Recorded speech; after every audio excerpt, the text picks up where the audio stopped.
Olá, hora de conferir os destaques da semana entre os julgamentos do plenário do Supremo Tribunal Federal. É claro, aqui na TV Justiça. Plenárias, está começando.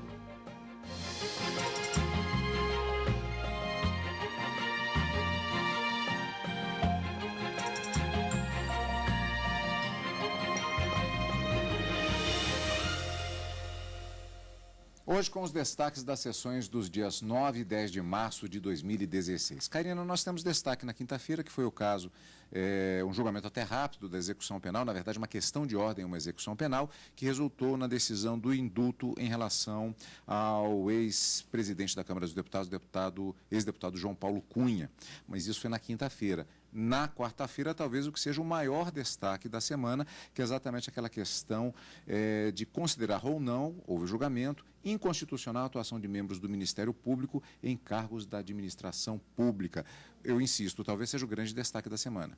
Sem dúvida alguma, na quarta-feira, os holofotes estavam todos voltados aqui para o Supremo Tribunal Federal, justamente em razão do questionamento feito por um partido em uma arguição de descumprimento de preceito fundamental, uma ação que só é cabível aqui no Supremo Tribunal Federal, acerca da nomeação de um procurador de justiça, um membro do Ministério Público da Bahia, para o cargo de ministro da Justiça, ministro, portanto, junto à administração pública direta federal, portanto, a ministro de Estado da Presidência da República.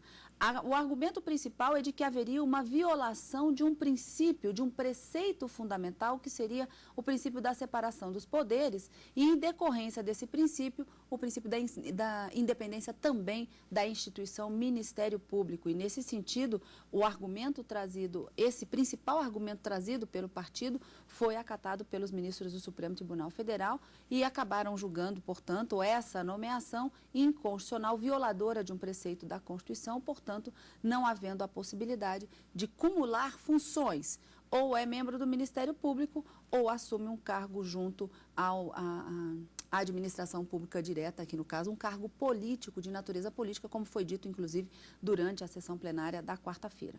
Na quinta-feira, vários julgamentos acabaram acontecendo, referendos em duas medidas cautelares, que já haviam sido deferidas. O plenário acabou confirmando medidas, suspendendo algumas leis, uma de Roraima e uma do Estado do Acre. A do Estado do Acre também bastante interessante, que envolve principalmente a legislação dizia que não haveria necessidade de revalidação de um título de mestrado ou doutorado obtido junto aos países membros do Mercosul, e acabou sendo dada uma liminar justamente pelo ministro Edson Fachin, que foi referendada na quinta-feira, para suspender os efeitos dessa decisão que, vamos dizer assim, liberava dessa necessidade de revalidação. Então, continua a necessidade de validar esse diploma concedido durante o período em que essa liminar estiver vigente. E também outros julgamentos aconteceram na quinta-feira, como uma mudança de jurisprudência, um julgamento também bastante importante, e um recurso extraordinário em que os ministros acabaram invertendo uma posição que já havia sido consolidada aqui no Supremo Tribunal Federal. A licença maternidade para mulheres parturientes, gestantes, que dão à luz aos seus filhos, deve ter o mesmo prazo concedido às mães adotivas, sem que haja sequer uma diferenciação de prazo em relação à idade do menor que se obtém a guarda, ou mesmo a guarda provisória ou a guarda definitiva. Esse foi um julgamento tomado no plenário, mas ficou vencido nesse ponto apenas o ministro Marco Aurélio, em razão das circunstâncias do caso concreto. Ele disse que no recurso extraordinário, a decisão atacada teria atendido ao disposto na Constituição, então, portanto, ele não verificava qualquer tipo de inconstitucionalidade. E a concessão do indulto, nas duas questões de ordem, envolvendo os condenados na ação penal 470, garantindo ao relator a possibilidade de conceder de forma monocrática, também em verificando a presença dos requisitos objetivos e subjetivos para a concessão do indulto natalino de 2015 para os condenados na ação penal 470, para que ele possa decidir sozinho no seu gabinete. Uma semana de bastante julgamentos e resultados no plenário do Supremo Tribunal Federal. Pois é, eu citei dois destaques, mas na verdade nós temos diversos processos que têm repercussão na vida nacional, no cotidiano dos cidadãos brasileiros. Na quarta-feira, de qualquer maneira, nós temos esse que também chamou bastante atenção, como disse a Karina, inclusive, e já adiantando o resultado, o Supremo Tribunal Federal considerou inconstitucional a atuação de membros do Ministério Público em cargos da administração pública, com exceção do magistério, e deu prazo de 20 dias a partir da publicação do acórdão, da ata da sessão que julgou, em que foi realizado esse julgamento, para que a decisão seja cumprida. A partir da publicação da ata de julgamento, integrantes do Ministério Público que exercem funções na administração pública terão prazo de 20 dias para optar por um dos cargos e solicitar a exoneração. O relator da ação, ministro Gilmar Mendes, considerou o artigo 128 da Constituição Federal, que prevê apenas exceção para a atuação do magistério, ressaltando que, assim, não compromete os objetivos da instituição. A vedação ao exercício, ainda que indisponibilidade, de qualquer outra função pública, salvo a de magistério. Ainda em processos objetivos, julgou-se inconstitucional a lei do Estado do Espírito Santo, que permitia o exercício de cargo comissionado estadual ou federal fora da instituição por membros do Ministério Público. Na ADIM 3298, da minha relatoria, julgada em 10 de 5 de 2007. Fundamentos semelhantes levaram a Corte a declarar a inconstitucionalidade da Lei Orgânica do Sergipe. Novamente afirmou-se que o afastamento de membro do parquê para exercer outra função pública viabiliza-se apenas nas hipóteses de ocupação de cargos na administração superior do próprio Ministério Público. Assim, os cargos de ministro, secretário de Estado ou do Distrito Federal, secretário de município da capital ou chefe da missão diplomática não dizem respeito à administração do Ministério Público, ensejando, inclusive, se efetivamente exercidos, indesejável vínculo de subordinação de seus ocupantes com o Executivo. A DIN 3574, da relatoria do ministro Ricardo Lewandowski, julgado em 16 de 5 de 2007. Também em processos subjetivos, a Corte já produziu manifestações na mesma linha. O Tribunal Pleno denegou a ordem pleiteada em mandado de segurança por meio do qual for impugnado ato do CNMP que, com base na Resolução 5 de 2006, impediu o promotor de justiça de ocupar cargo na diretoria do IBAMA. Daquela feita, afirmou-se a impossibilidade de membro do Ministério Público que ingressou na instituição após a promulgação da Constituição de 88, exercer cargo ou função pública em órgão diverso da organização do Ministério Público. MS 26595, da relatoria de Vossa Excelência, presidente. Julgado, Tribunal Pleno, em 7 de 4 de 2010. Em outro caso, afastou-se a possibilidade do exercício por promotores do Paraná de função no Conselho Estadual da Polícia Civil, RE 742055, agravo regimental, segunda turma, relator ministro Celso de Mello, julgado em 6 de 8 de 2013. A própria Resolução 5 de 2006 do CNMP foi contestada sem sucesso nas ADINs 3838 e 3839. Indeferia as respectivas liminares em janeiro de 2007, no exercício da presidência. Os processos pendem de julgamento. Ou seja, há uma jurisprudência consolidada.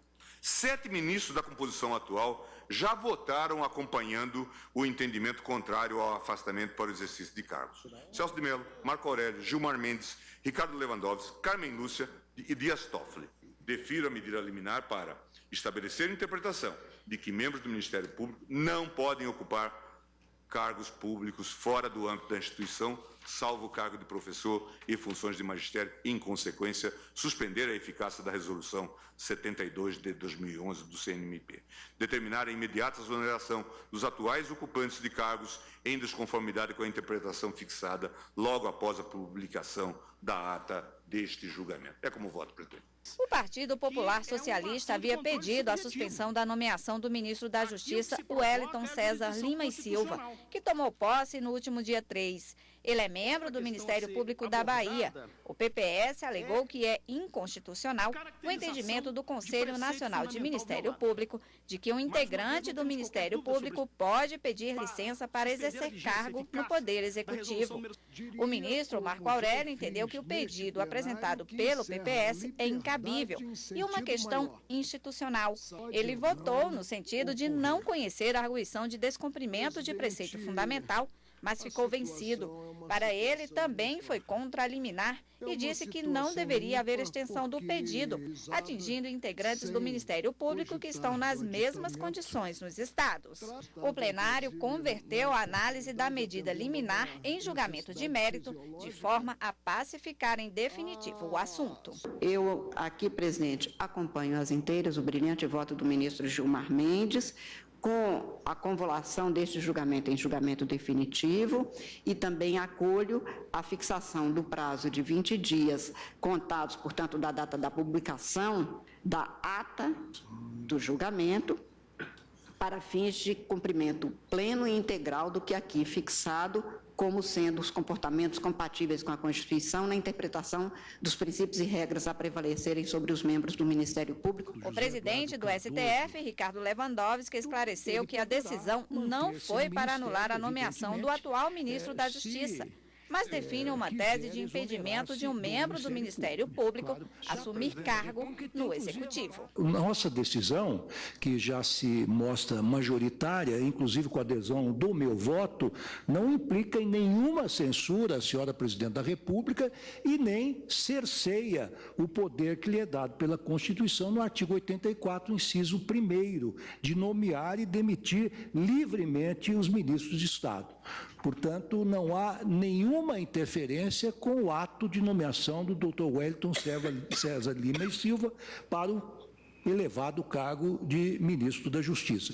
Estamos afirmando apenas uma tese. Eu tenho uma posição de longa data firmada e que é absolutamente consentânea com inúmeros precedentes da Corte, que eu enunciei e explicitei na de 3.574, Sergipe, num julgamento que foi realizado em 16/5/2007, em que eu, como lembrou agora o nosso ilustre, eminente decano, onde eu afirmei absoluta incompatibilidade do exercício por parte de um membro do Ministério Público de um cargo, função que não digam respeito às atribuições do parquê, porque tal colidiria com o que dispõe expressamente o artigo 128, parágrafo 5º, inciso 2º, a linha D da Constituição Federal.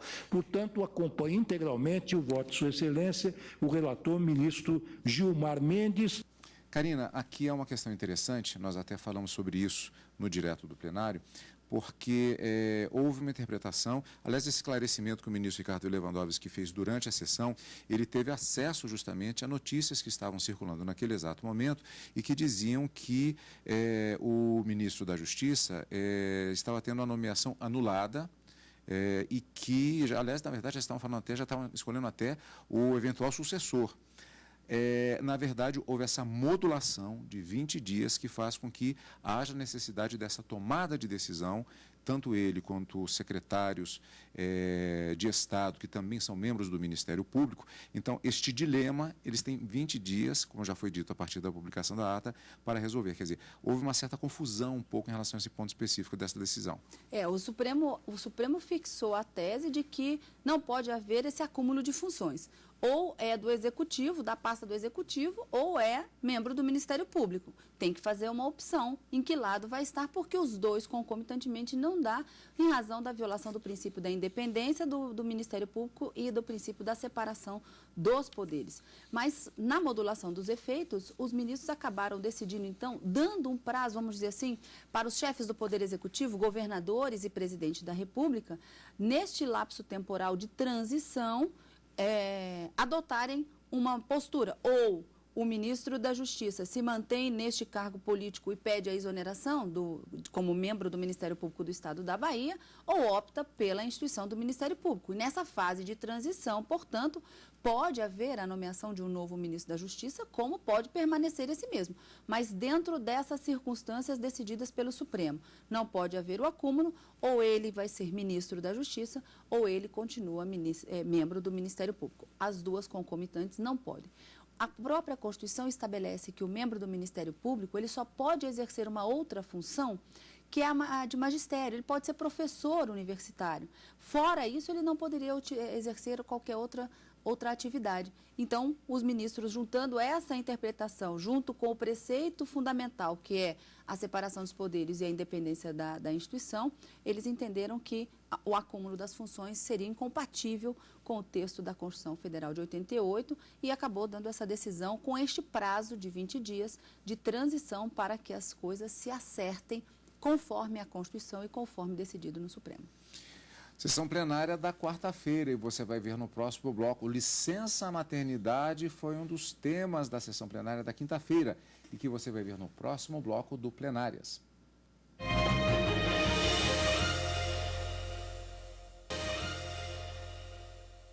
Estamos de volta com Plenárias. Licença maternidade foi o tema de um dos casos julgados na sessão desta quinta-feira pelo plenário do Supremo Tribunal Federal.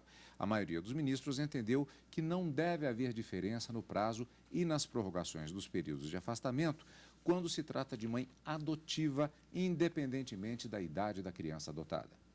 Os ministros julgaram um recurso extraordinário que contesta uma decisão do Tribunal Regional Federal da 5ª Região, que negou a ampliação do período de licença maternidade de uma mãe adotiva. A servidora pública que conquistou na justiça a guarda de uma criança de 1 ano e 1 mês ficou de licença por 45 dias e entrou com um mandado de segurança pedindo ampliação do prazo para 180 dias. O Ministério Público Federal foi favorável. O relator do caso, o ministro Luiz Barroso, entendeu que a lei que prevê prazos diferentes para a licença maternidade de mães adotivas e biológicas é inconstitucional e votou a favor da servidora para modificar a decisão do TRF. Não há razão constitucionalmente legítima para se desequiparar a mãe adotante e a mãe gestante, nem tampouco para se desequiparar o período de licença da mãe adotante em função de o adotado ser ou não ser maior de 1 ano de idade. E um último comentário, presidente, sobre a questão da autonomia da mulher, que é um argumento tão relevante quanto a própria proteção da criança, porque lida com a defesa de uma outra minoria sobre a qual, curiosamente, silencia grande parte da academia brasileira e da jurisprudência. As mulheres são minoria, não propriamente no sentido quantitativo, ministra Carmen Lúcia, mas certamente no sentido de um grupo historicamente mais vulnerável e estigmatizado nas sociedades patriarcais, como ainda é a nossa. Os desafios da família que adota uma criança não são pequenos, mas devido a razões culturais, o membro da família mais onerado pela experiência é a mulher. E o não desenvolvimento de um discurso feminino sobre a questão é por si só sinal da naturalização da desigualdade e do estigma. Digo eu, a chegada da criança produz um substancial impacto sobre a vida da mãe adotante, que passa a girar em torno da saúde, das dores e das dificuldades do filho. Ela será menos disponível para si mesma, como são as mães em geral, para o trabalho, para a vida social, para a família e será muito mais demandada em casa.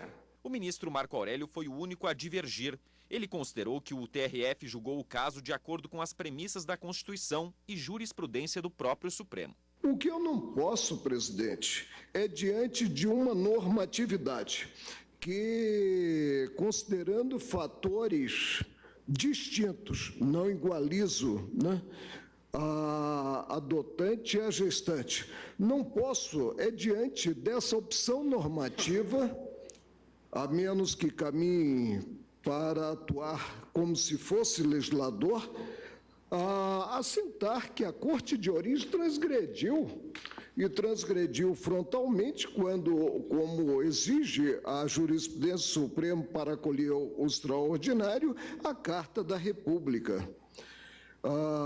Peço vênia aos colegas que já acompanharam o relator, provendo o recurso, para entender que não estou diante de uma transgressão à Constituição Federal, no que o Tribunal de Origem assentou que não haveria o direito à majoração do período de licença da adotante.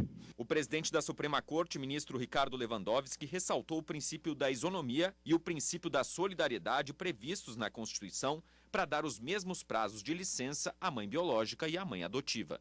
Dentre os vários objetivos da República Federativa do Brasil, encontra-se exatamente este: construir uma sociedade mais livre, justa e solidária. Então, o voto de Vossa Excelência, ministro Barroso, caminha nessa direção.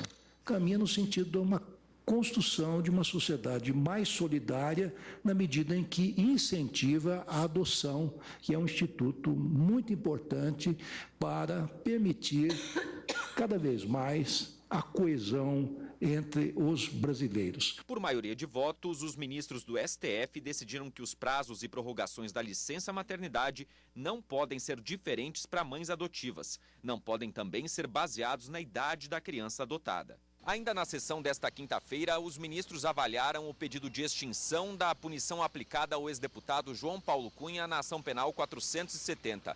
Ele está preso por ter sido condenado pela Justiça por crimes de peculato e corrupção. O relator do caso, o ministro Luiz Barroso, considerou que o deputado cumpriu parte da pena em regime semiaberto, outra parte em regime aberto e, inclusive, pagou multa determinada pela Justiça que garantiu a progressão de regime, além de não ter cometido falta grave. Com base nesses argumentos, o relator determinou que o ex-deputado tem direito à extinção de pena. Todos os outros seguiram o voto. A Suprema Corte também julgou a ação de inconstitucionalidade proposta pela Procuradoria-Geral da República, que questiona uma lei estadual do Acre. A lei nega ao poder público a exigência da revalidação de diplomas obtidos em instituições de ensino superior do Mercosul. O relator ministro Edson Fachin concedeu a medida cautelar. Ele foi acompanhado pelos demais ministros. Nesta sessão plenária da quinta-feira, portanto, diversos destaques nós tivemos nas decisões dos ministros.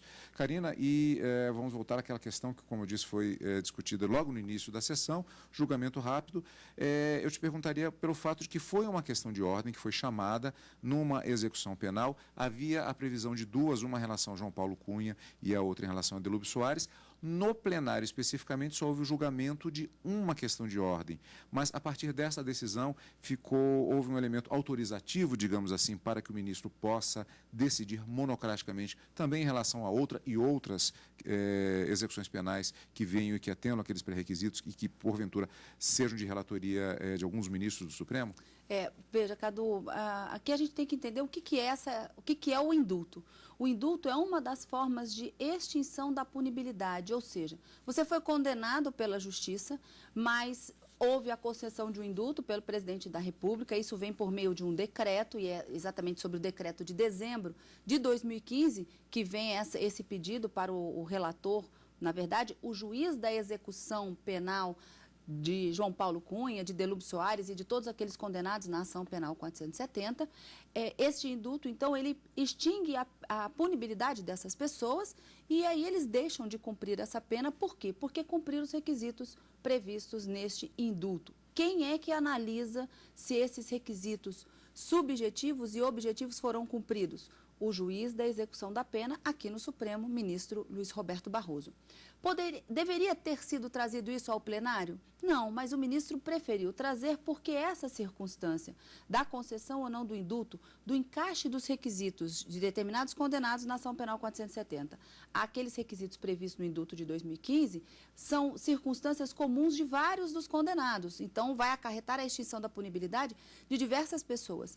E aí ele preferiu trazer ao plenário para que, em resolvendo um dos casos, ele pudesse depois monocraticamente deferir essa concessão ou a aplicação desse indulto a outros, como no caso de Delúbio Soares, que não foi o julgamento, mas acabava se encaixando no mesmo caso, e o julgamento, vamos dizer assim, o primeiro julgamento sobre essa possibilidade foi de João Paulo Cunha, o ex-presidente da Câmara dos Deputados. Nesse caso, então, os ministros acabaram decidindo, pelo que trouxe o ministro Luiz Roberto Barroso, que teria havido já um quarto do cumprimento da pena, que João Paulo Cunha não teria cometido durante a execução da pena, desse período, desse lapso temporal que ele já havia cumprido, qualquer tipo de infração ou que desabonasse a sua conduta e que também ele já teria pago a multa pela qual ele foi condenado também na ação penal 470. Então, juntando os critérios objetivos e subjetivos, ele fazia jus à concessão desse indulto. O indulto se encaixava às condições em que ele se encontrava e, portanto, os ministros acabaram declarando a extinção da punibilidade de João Paulo Cunha, determinando, inclusive, a imediata expedição do mandado do alvará de soltura, né, para que ele possa já se eximir dessa responsabilidade. E, nesse caso, como há outros condenados nessa mesma situação, o ministro Luiz Roberto Barroso já está apto, definido e já confirmado pelo plenário que ele poderá decidir monocraticamente em relação a outros condenados que preenchem também esses mesmos requisitos. Lembrando que trata-se de extinção de punibilidade, é o indulto de Natal, não se confunde com aquele popular saidão de Natal, Exatamente. Quando há a possibilidade de pessoas que estão cumprindo pena saírem, mas têm de voltar efetivamente. Muita gente faz essa confusão, não se trata disso, é o alvará de soltura mesmo nesse caso, que já teve autorização para expedição, determinação de expedição já neste julgamento da quinta-feira. E, Karina, nós agora temos a expectativa de mais julgamentos na próxima semana. Na próxima semana, encontro marcado na quarta e na quinta, ao vivo, no direto do plenário, e no final de semana com plenárias. Obrigado pela sua companhia, como sempre, é claro. E continue conosco na TV Justiça.